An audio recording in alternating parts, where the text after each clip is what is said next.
దేశంలోనే అతిపెద్ద lift scheme పేరుతో కేసీఆర్ సర్కార్ 10 ఏళ్ల దోపిడీ అక్రమాల పుట్ట పగిలింది. కాళేశ్వరం గుట్టు విప్పేందుకు కాంగ్రెస్ ప్రభుత్వం ప్రయత్నాలు మొదలుపెట్టింది. భారీ నీటిపారుదల శాఖ మంత్రి ఉత్తమ్ కుమార్ రెడ్డి చేపట్టిన తొలి రివ్యూ మీటింగ్లోనే కాళేశ్వరం డొల్లా బట్టబయలైంది. ఎంతో గొప్పలు చెప్పుకున్న కాళేశ్వరం ప్రాజెక్టు కింద నిజానికి ఇస్తున్నది కేవలం 1,20,000 ఎకరాలేనని తేలింది. మిగతా 19 లక్షల ఎకరాల ఆయకట్టును కూడా కాళేశ్వరం ఖాతాలో చూపిస్తూ కేసీఆర్ సర్కార్ గోబెల్స్ ప్రచారం చేసుకున్నట్లు నిర్ధారణ అయింది. కాళేశ్వరం ప్రాజెక్టు అక్రమాలకు బాధ్యుడైన అప్పటి ఇరిగేషన్ మంత్రి హరీష్ రావు ఇందులో మొదటి ముద్దాయిగా తేలే అవకాశం ఉండగా ఆయన నోరు మెదపటం లేదు. సాధారణంగా 1 టీఎంసీ నీటితో 10,000 ఎకరాలకు సాగునీరు ఇవ్వొచ్చు. ఈ లెక్కన కాళేశ్వరం ప్రాజెక్టు కింద ఇస్తున్నది 12 టీఎంసీలే. కాళేశ్వరం ప్రాజెక్టు కెపాసిటీ 100 టీఎంసీలు.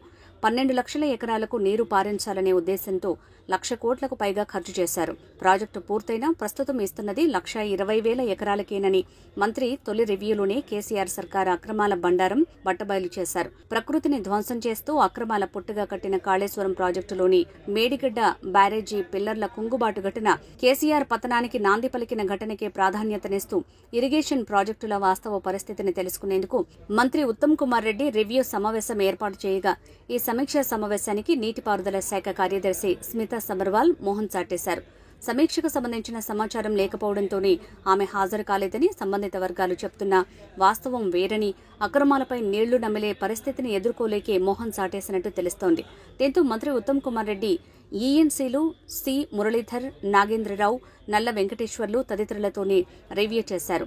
మేడిగడ్డ బ్యారేజీ ఒక పిల్లర్ 1.2 మీటర్లు కుంగిందని, దీని ప్రభావం మరో 3 పిల్లర్లపై పడిందని తెలిపారు. కుంగుబాటును గుర్తించిన వెంటనే ప్రాజెక్టులోని నీటిని విడుదల చేయడంతో కుంగుబాటు తగ్గిందని సమీక్ష సందర్భంగా మంత్రికి అధికారులు తెలిపారు. మేడిగడ్డ వద్ద పంప్ హౌస్ వైపు నీటి ప్రవాహం ఉందని, ఎత్తిపోతలకు సమస్య లేదని చెప్పారు.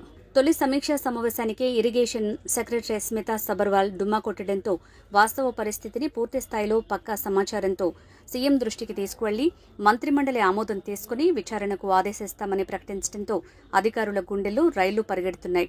కాళేశ్వరం ప్రాజెక్టు అక్రమాలకు బాధ్యులపై చర్యలు తప్పవని మంత్రి ఉత్తమ్ కుమార్ స్పష్టం చేయడంతో మెడికల్ లీవ్ కు వెళ్లేందుకు కొందరు అధికారులు ప్రయత్నాలు మొదలుపెట్టినట్టు సమాచారం. అందరి సమక్షంలోనే వాస్తవాలను నిగ్గు తేలుస్తామని, త్వరలో మేడిగడ్డను సందర్శిస్తానని, బ్యారేజ్ డిజైన్ పనులు చేపట్టిన గుత్తేదారు సంస్థ ఇంజనీర్లు కూడా రావాలని మంత్రి ఉత్తమ్ కుమార్ రెడ్డి చెప్పడంతో ఇరిగేషన్ అధికార వర్గాల్లో ప్రకంపనలు సృష్టిస్తోంది.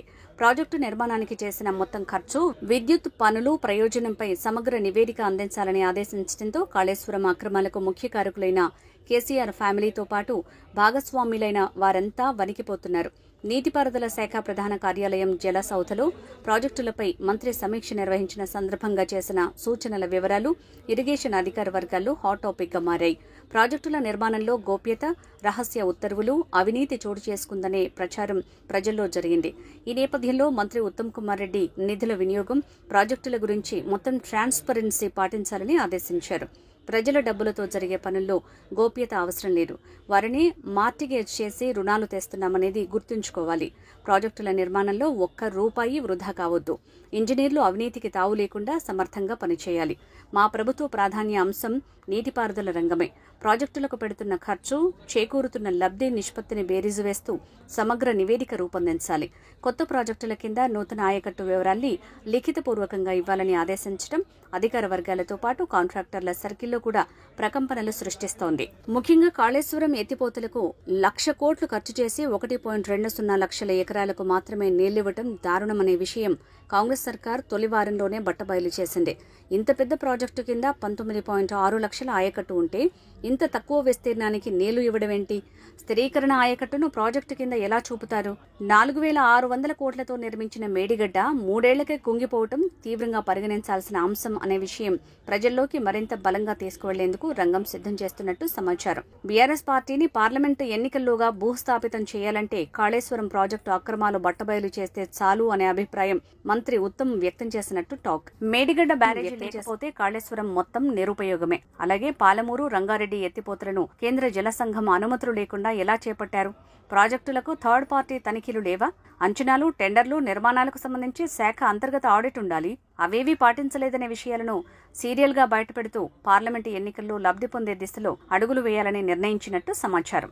నిజానికి గత ప్రభుత్వం డాక్టర్ బాబాసాహెబ్ ప్రాణహిత చేవెళ్ల ప్రాజెక్టు నిర్మాణ స్థలాన్ని పేరును మార్చి ఖర్చు పెంచి కాళేశ్వరం చేపట్టింది.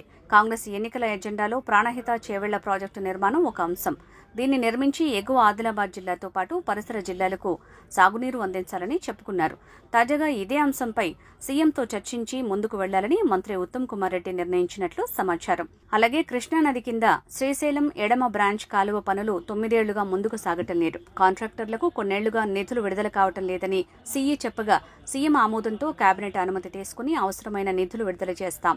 వెంటనే పనులు మొదలు పెడతామని మంత్రి ఉత్తమ్ కుమార్ చెప్పారు. రాష్ట్రంలో తక్కువ ఖర్చు చేసి ఎక్కువ ఆయకట్టుకు సాగునీరు ఇచ్చే ప్రాజెక్టులను పూర్తి చేయటమే కాకుండా తుమ్మిడిహెట్టి ప్రాజెక్టు నిర్మాణం కూడా చేపట్టాలని ప్రతిపాదించారు.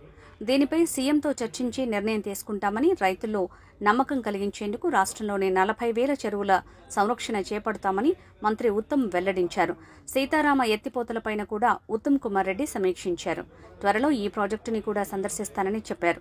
త్వరలో పోలింగ్ రోజే నాగార్జున సాగర్ వద్ద వివాదం చోటు చేసుకుందని, అది ఎందుకు జరిగిందో తెలియంది కాదన్నారు. కృష్ణా జిల్లాలో రాష్ట్రానికి కావలసిన న్యాయమైన వాటా విషయంలో కేంద్రంతో చర్చిస్తామని, సరిహద్దు రాష్ట్రాలతో సత్సంబంధాలతో తెలంగాణ ప్రజలకు మేలు జరిగేలా ముందుకు వెళ్లాలని నిర్ణయించినట్లు మంత్రి ఉత్తమ్ కుమార్ రెడ్డి స్పష్టం చేశారు.